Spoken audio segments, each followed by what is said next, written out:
Iya na sa gamakainin malas muro man yung buang. Kinsa? Dili, uy. Buang yun di ay. Ing ana man po ko, my loves. No ba? So spice na tanggo ha. Tama na na.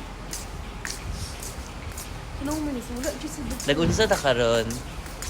Namaktas kay gutom pero human na migligo. Ako man na mig shower. So gigutom mi nangaon mi.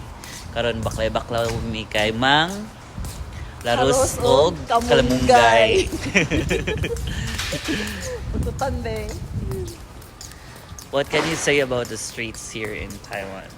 Hindi na tayo mag-English may loves. Uy, sa kapoy kasi gig-English. Unsa imong istorya sa mga streets diri sa Taiwan? Kuhan siya, ang first gina ko na-notice kay ano, kanang ilahang dalan kay klaro, gid ang mga lines. No, di ba no? Oo. Then, ang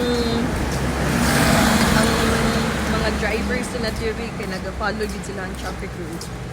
Except anak siya ha, kay nag-beat siya sa red light. Pero kita nagpatunga sa dalan. Oo. So, naadiri ilang police station. Police. Police!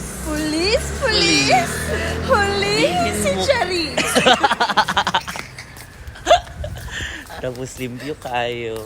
Yeah, limpyo sila o kanang. Murag tag-iya siguro sila diri og sugaan. Walay palong ilang suga man. Wala sila nagtipid. Look around. Diba? Uy, pwede na ta mag-walk. Ni Ana si ko ano, ang anak malabdagan mo Dagan.